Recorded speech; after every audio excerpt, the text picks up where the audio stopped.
And welcome everyone to the stream.tv as we're talking Supergirl. Woo! It's the after show, and I am not Superman. I'm Louis Love. Who is that guy without the glasses? Can you tell? Woo, Oh my woo, gosh, woo, no, woo. you're two completely different people, Louis. Today was an awesome episode, but before we start talking about that, I want to introduce our co-host to the left of me. Hi guys, it's me again, Dallas James. I'm here to talk Supergirl and Supergirl stuff. Can't wait to get started.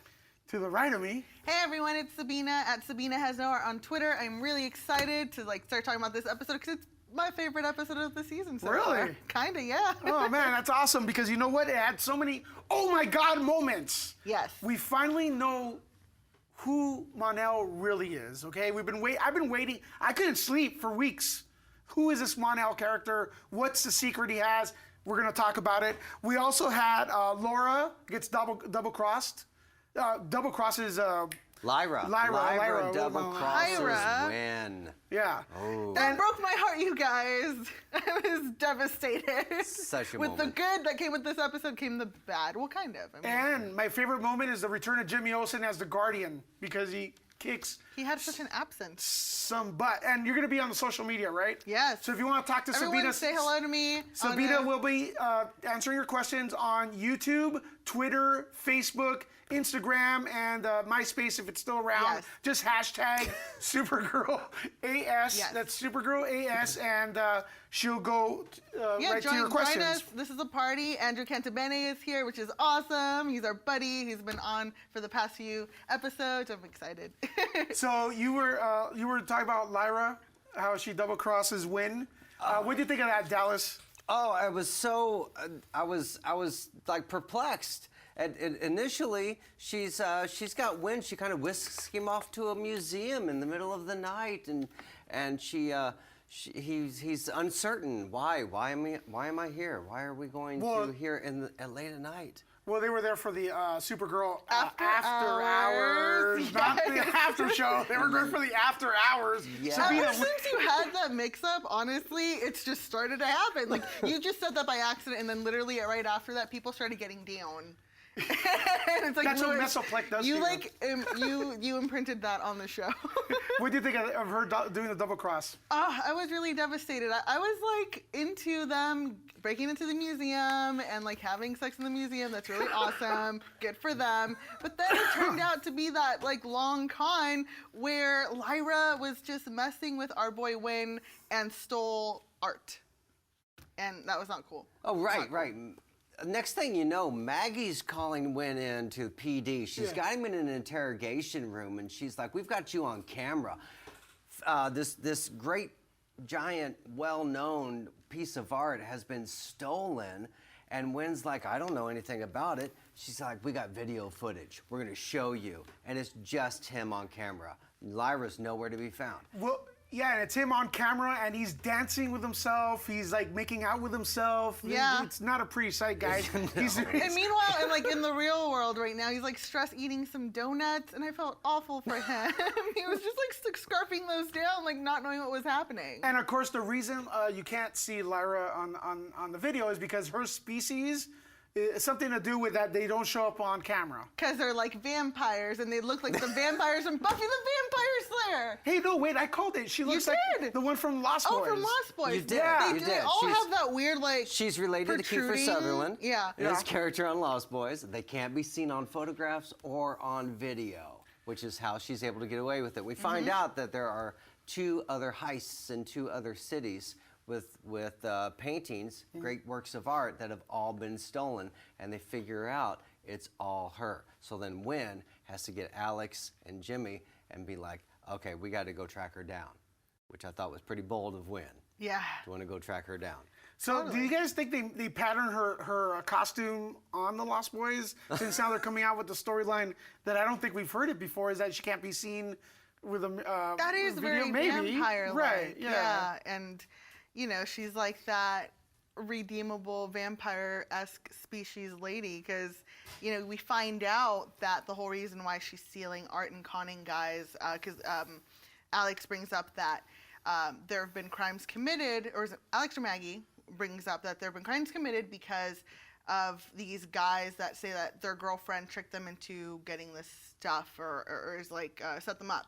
And I mean, but at the same time, you find out that she's only doing it because her brother's in danger. And I thought that was a very interesting twist because she's not motivated by herself. She's motivated by the love of another. Right. There's this alien mafia boss, if you will, this bad guy. What was his name? Mandrax. Mandrax has her brother in a situation with this gang of thugs in which he has to get this painting, otherwise they're gonna kill her brother. Yep. And she's been put in the position of having to come up with these paintings to basically pay his debt, if you will, to save him. And that's why she's been duping all these guys, and why she basically has to tell Winn at that crucial moment, "You're just a mark." Yeah. And he's like, "No, tell me I mean something to you." And she's like, 'Cause he "You're just knows. a mark." He knows. Yeah, and then before that, we're being invaded, right, by Mon-El's parents. Oh, yeah. Terry Hatcher and Kevin Sorbo Yes. come into the picture, and they're attacking the Earth, I believe. And Supergirl goes there, and she's about to get down with this alien spaceship. They throw a bubble at her. She's stuck in a bubble. You know, she's like, "Oh, get out of this bubble!" She's in a bubble of emotion, you guys. And right before they aim all their primary weapons at her, Mon-El goes, "Stop! In the name of love." Oh no, that's tomorrow's He lets musical. it go on for too long, though, to be honest, because she's throwing down against the ship, and it makes it sound like there's danger that's happening, and you're just sitting there like, Mon-El, you know who those people are. What are you doing? This is a good moment to say what's going on, and that's not cool. And they also do that. They communicate with the Earth. They use, and I don't know if you noticed, but they use the same form of communication that General Zod did in Man of Steel with the distorting the technology. I don't know the exact quote, but it was like, "Citizens of Earth, give us Mon-El, or we'll kill you," or something like that. Right, exactly. They come in through. We open the whole piece with Mon-El and Supergirl sitting on the couch, and they're cuddling. They both got the little pints of ice cream, and she's like, "What do you want to watch?" And he's like, "Well, let's watch a musical." And you're like, oh, "Okay, he's totally just saying what she wants to hear." Totally, you know, to keep that up, and then all of a sudden everything's distorted on the TV, and you hear, and it's Terry Hatcher's voice. You know, it's his mother's voice. Is it me or she looks? Yeah, she had to she's recognize. Oh, she looks so incredible. good. Yeah. Could So she be good. Supergirl? So I'd like to see that battle. That would be a fight I would watch. Yes. Oh man. Yeah. But she comes over the airwaves. How does and he she's not like, recognize his mother's voice? He has to. He has to have that to Mon-El. know. Who, Mon-El? Yeah. No, he was BSing. He was totally Yeah. BSing. Yeah. Because then he says before they're gonna. He's like, "Let me go alone. Yeah. Let me go alone and see these people that want me." And instead of being like, "That's my parents. I gotta go talk to them," he's like, "No, I'm gonna go and sacrifice myself and talk to these invaders." And I was like, "Seriously, dude, this is why I don't like you." Right. No? And what I love Kara's response. She was like, "No." Yeah. Just didn't give him a reason, no rationale, nothing. Just no. And then she goes at him and hugs him as he's being teleported, like Lewis said, Star like Trek. Star Trek cameo. And basically all the lies, the throne of lies that Mon-El sits on gets destroyed. Well, he gets which on the I was ship. really happy Yeah, with. he gets on the ship and they all kneel before Mon-El. You know, they do. It's exactly like this. Yeah. Oh, so yeah. they kneel in front of Mon-El, and it's like Carol's like, "What is going on here?" And then his parents show up, and you know, King and Queen of Daxton, and it's Yeah. like, "Well, I'm really a prince," as Right. if that's a bad thing, and then she gets all mad. Right. Why didn't he just come clean from the beginning? I honestly don't know. I don't know why he felt the need to keep that hidden from her, aside from the fact that knowing she had a very strong opinion about the Prince of Daxam, not knowing who he was. Right. And I think he just didn't want to broach that conversation. Oh, by the way, it's me. You know. Do you think he should have been truthful from the beginning? I think he should have been truthful from the beginning, and he had many opportunities to say something. Even the moments where, she was like, "No, I want to know what you think," and he just doesn't say anything. He's very self-serving, And this episode just proves how far he goes with that, because it's literally up until his parents reveal him that he owns up to anything. So, and then Kara gets to meet the parents, right? Yeah. Oh yeah. And it was all like really awkward. Because it was. Dinner with the parents, which is everyone's nightmare, I think, on the especially when you first meet the parents. You know, that's kind of how the way it's done here. Usually, when you first meet your boyfriend or girlfriend's parents, it's usually over their place for dinner. On a In spaceship. this case, their ship. On a spaceship. On a After spaceship. being shot at several times, put in a bubble and crashed. That's the way it was for me, anyway. But there's a past here. Andrew in the comments said that the royal family of Daxam was oppressing its people, and Kryptonians had an issue with that. And I think that's rightly so for them to have that issue. And then you only get to see how the Daxams kind of put themselves in a heroic position when talking about that, and refer to the Kryptonians negatively. Now, let me ask you guys a question. Yeah. Is it a Daxian or is it Daxianite? Daxamite. Daxianite, right? That's what they call themselves? Yeah. You're totally right, because when we get to the dialogue and the conversation that they had, they talk about how they were able to track Mon-El by going to their basically slave transport headquarters area holding Moon, where they kept all of those slaves. Like, it's just, it's like we went to Home Depot. It's like they just talked, like they went to a store. Basically, But your son was here. He was acting really weird. Your son was here. He was strange. He was freeing slaves. He was freeing slaves. And then we see Mon-El. He's a pimp. Pre-Earth Mon-El is like sleeping with women, has slaves over here, and he's a really kind of like an iffy dude. I'm gonna throw it at Sabina because she's a big fan of Mon-El. But Sabina, what do you think of pre-Earth Mon-El? And has he changed? Has he grown up a bit? Well, one of the things that didn't catch me by surprise, that as soon as we meet the parents, we see how far the apple fell from the tree. Because everything they say about themselves is self-motivated, and they're very much about making themselves look good in light of their actions. And Mon-El is the exact same way, where he will try to twist his lies around and kind of like gaslight Supergirl. And I was like, this is not surprising, and I'm really happy that his little romanticization of their relationship is falling apart.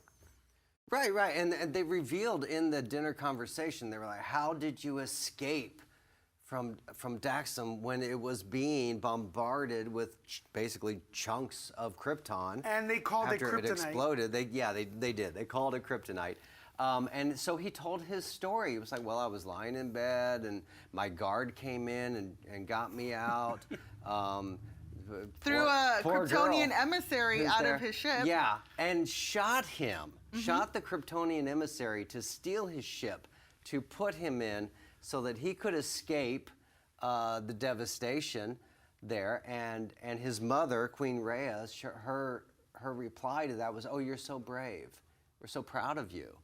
And it shows the difference in the point of how they views were raised. on how people look at things and how they were raised between the two different planets.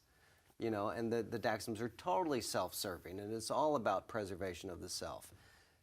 And then the Kryptonians are the opposite of that. They're about, the preservation of the masses, and it's about everyone else.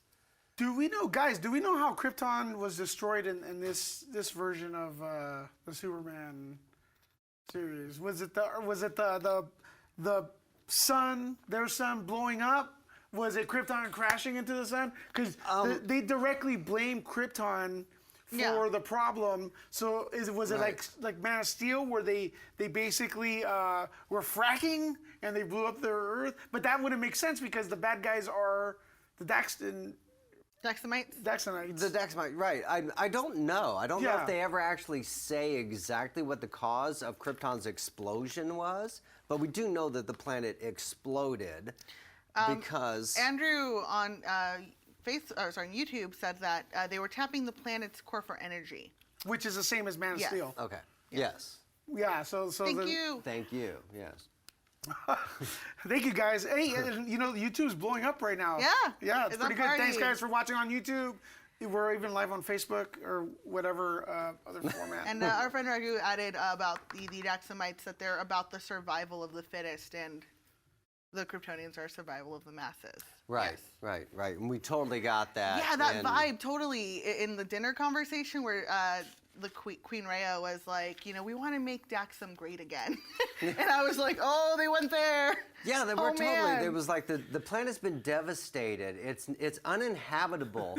Daxamites are all over the galaxies, at different planets here, there, and everywhere. If we grab the prince and bring him back to the home planet, then we can take everybody else and bring them back and make Daxam great again. Interesting. Does that mean that they were trying to rebuild the old planet? And if Krypton crashed into it, could we see a whole entire new race of super beings invading Earth one day? That is, That's possible, I think, right? what they're alluding to. They're wanting to repopulate that planet and perhaps let that build into a super race that can then, not just Earth, but galaxies all Well, they over. need well, according to like the Superman mythos I follow, it's their sons what gives them power. Their red suns what gives them power on our yellow sun. Yes. So if they're following that storyline, then they'd be pretty super. They get here. They would be. So guys, through the entire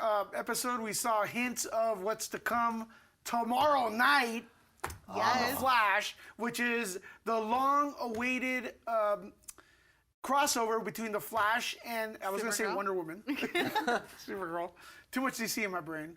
Supergirl. And the Music Meister. Meister? Music Meister. Yeah. Yes. So throughout the entire episode, we heard a little bit. We saw a little bit of Kara singing. She was talking about musicals. She also Yeah. she's in the mood for musicals. And at the very end, we see him. What do you think of the final Music scene? Meister. I thought it was a little bit. At first, I was kind of surprised because all of a sudden, Martian Manhunter's there at the GDO, and he's like, "Oh, by the way, we have a prisoner." And so we That didn't was get to so see his random. capture. We didn't Yeah. see how it happened or anything. But he's there in cuffs. Very easily. Very easily, and then he lets us know he kind of planned it. He wanted to because he's been searching for Supergirl. He's been looking for her, and then there's this little eye magic that goes on. His eyes do a little side to side tweet tweet, and her eyes do a little side to Kinda side cute. tweet tweet. Yeah. It was a little It makes little me wonder moment about that the they had. timing of that because it happened right after Queen Rhea is upset that Mon-El doesn't want to go back with them. He relinquishes his princehood essentially and is like, no, like all you guys want to do to rule the Daxamites is be like, I was ignorant and you want to oppress people and I don't want to be a part of that and I'm just going to stay on Earth. Instead of going to Daxam and making it better, he wants to stay on Earth with Kara and she did not take well to that. And I'm hoping that Music Meister showing up is her being like, oh, like this girl has my boy whipped. I'm going to get rid of her. Yeah, I'm going to play devil's advocate with you just a bit because I kind of think Mon-El was actually being genuine with Kara when right there at the end there, he was like, I want to be a hero here. Yeah. I want to be near you. I love you. I think he honestly feels that. And his not going back to his home planet with his parents, I think honestly is because he knows his parents' plan aren't exactly what they say it is. Because, who else knows them better than him? So I think he's not necessarily wanting to go back because he knows what's going to happen there if that happens. Well, if he's the heir to the throne, he could change things and free the slaves. He could come back as a bigger hero. And maybe he will not only win Kara's heart, but Sabina's as well, because the redemption. Yes. So Winn also had that he mentioned Cisco at the end. I'm jumping back to the end scene where the Music Master, and he had a thing that's like creates portals, right? So Yes. he's like he makes Kara faint, and then Mon-El carries her. Such a hero. She's in another dimension, his dimension, and then he grabs that thing from Winn, throws it behind him. He's like, I'm going after the fastest man in the world. What is it? The fastest man. The fastest man The alive. fastest man alive. Yeah. Which is Barry Allen. Totally. I have to agree with Cindy Dawn on Facebook. Yeah. She said that she's really sad that Music Meister didn't sing when he was hypnotizing her. And I was like, you got Darren Criss there. Why isn't he singing? That would have been great. The very good, yes. I was kind of, as soon as I saw him, I was like, okay, we've got a song coming up. Right, Right? yeah. Because he's got such a great voice and such a dynamic entertainer. Just to have him, now he did a great job. He snatched the thing from when he opened the portal. He actually tossed it back out into the room as he jumped through backwards. So now we're left with Kara lying on the floor physically at the DDO asleep. However, her spirit, her consciousness, her mind, I'm not sure what, but has been now transported. And we find out, I guess, the where and when tomorrow. She's inside a theater, though. Yes. She's getting ready to sing. She's inside a theater. And we see the previews for tomorrow's episode, which shows Barry Allen inside the same theater, correct? Mm-hmm. Or it looks like the same place. So what do you think of that, Sabina? What are you looking forward to tomorrow's continuation of Supergirl, which we'll be hosting the after show. Yeah, no, exactly. And Dallas, you should join us if you're free, so we can have just everyone together. You I wanna have to sing? check Dallas, with you my wanna sing? office and see. Oh, absolutely. I'll come and sing. Yeah. Sure. Oh my gosh. So I'm really excited just for the musical aspect of it. I watched Glee, so I was a Gleek, and so I'm excited to see everyone reunited and just where it's going to go, and like in what capacity are the other characters going to be aware? Like we were talking after the show, like is Music Meister going to bring everyone into this like realm, or is it just going to be Supergirl and the Flash who are the actual conscious people in it, right? Yeah, and then my other question is, do you guys think that this is going to be an episode where they're just stuck inside the dimension with a theater, or are we going to get some Savitar action as well and some more plot points, like more serious plot points that we've been following on The Flash this season, or maybe even something we've been following on Supergirl this season? Or do you think it's just going to be a fun Gleek or whatever you call it? What is it, a Glee night? Gleek reunion. Gleek reunion. I don't know, because I mean, in the episode that we just watched, we saw Supergirl dump Mon-El, which is my huge celebratory moment. Because, yeah, no, like he had it coming because he lied, and I don't forgive lying. And neither does Supergirl. So, I mean, we have that kind of like left hanging, and Mon-El is obviously the first one to rush to her when she falls and try to figure out what's going on. It'll be interesting to see if anything that happens in that realm in the musical affects the relationships in the real world. Right. I'm honestly, I think it's probably going to be just a really fun episode of everybody having a really good time. I'd love to see a little Savitar action in there. Oh, he needs a solo. Of course. Totally. Yeah. He needs a solo.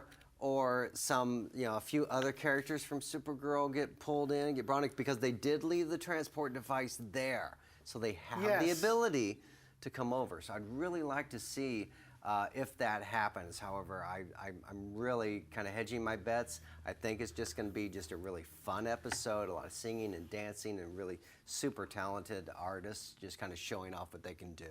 Andrew on the YouTube channel thinks there's not going to be any Savitar action. I happen to kind of disagree. I think they're going to try to hook, because it's going to have a huge audience tomorrow. Oh, it's going to be because they've been promoting the hell out of it. So tomorrow is their opportunity to boost not only ratings on The Flash and keep them, but Supergirl and keep them. I don't know what the ratings look like now. I know the Flash is pretty much #1. I think they're both doing pretty good. Flash is out there. But they're going to want people to continue Supergirl's watching. doing pretty good too. Right. They want to continue. They want people to keep going. I would like to see a musical number by Arrow, actually. I don't think he wants to sing. I think he's trying to avoid singing, honestly. Dallas? Right. Well, I don't know. I think maybe Rags could show back up, and he could do a number. I think I'm stretching a bit. Prometheus. Prometheus might. Yeah, he looks like he could do a song or two. Yeah, we'll have him sing. Hey guys, I want to give a shout out to Frank and Son Collectible Show. City of Industry, they're watching, they're big fans of the stream.tv and the after shows we do here, and reviews and everything we do here, they're always watching Frank Get Some Toys. Sabina, you want to give a shout out to anyone? Yeah, no, shout out my girls at Legion of Leia. They do some awesome Supergirl reviews. If you just want to like have a quick print on the go, something to like scan if you are trying to catch up and have fun with the show. Yeah. Dallas, do you Yes. have any friends you want to give a shout out to? I would love to. I'd love to give a shout out to the great folks over at DCComics.com.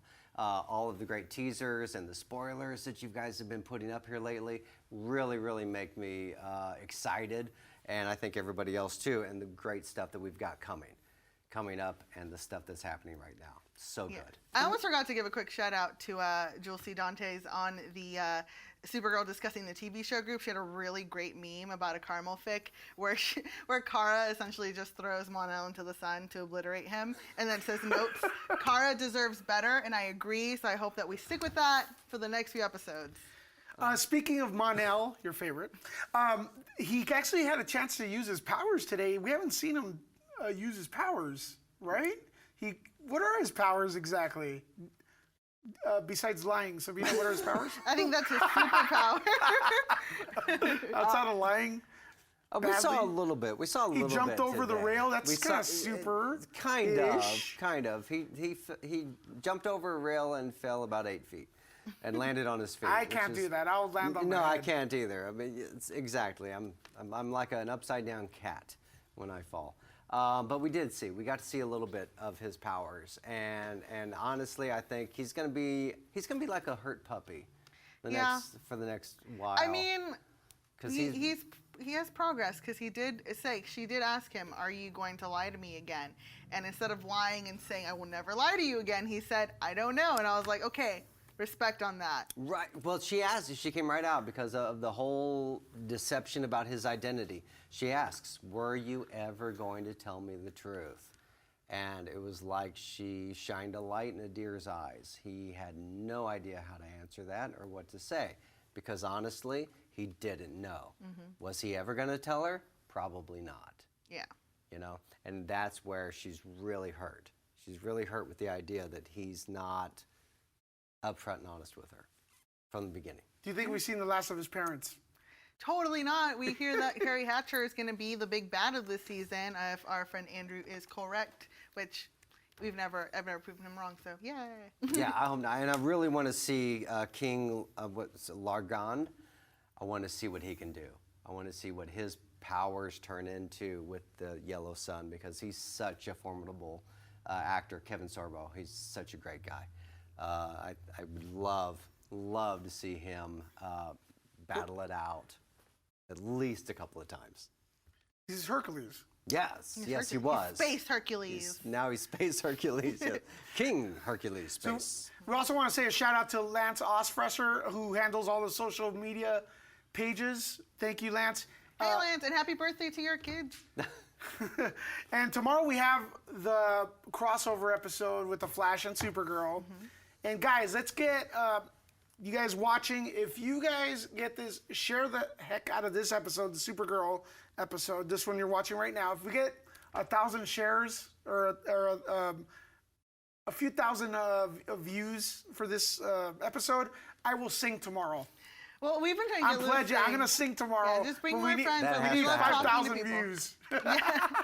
You had a really great Mon-El song. I Yeah. forgot it. You have to remember for the next week. or No one does it tomorrow.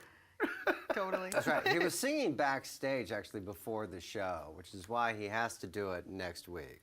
Or, I mean, tomorrow. It's tomorrow. Tomorrow. You totally have to do it tomorrow. So we got to break the bank on those shares and views. And also, don't Totally. forget to subscribe to the Stream.tv YouTube channel. And that pretty much wraps it up for us today. And Sabina, where can they find you? Hey everyone, you can find me on Twitter at Sabina Has No R. I'll be on the all the groups like the Supergirl discussing the TV show and the DC groups that Lance has on Facebook. I'll be there. I love me some memes. Just keep them coming, and I will probably shout them out on the next shows. Dallas? Awesome. Yes. You can catch me at Dallas James ACT on Twitter and Facebook and Instagram at Dallas James.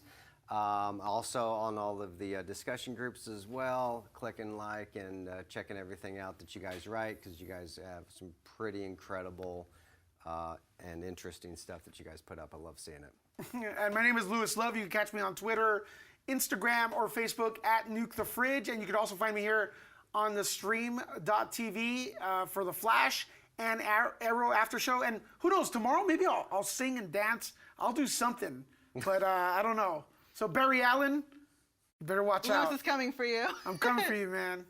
Awesome. See you guys tomorrow. See you guys later. Take care. Thank you.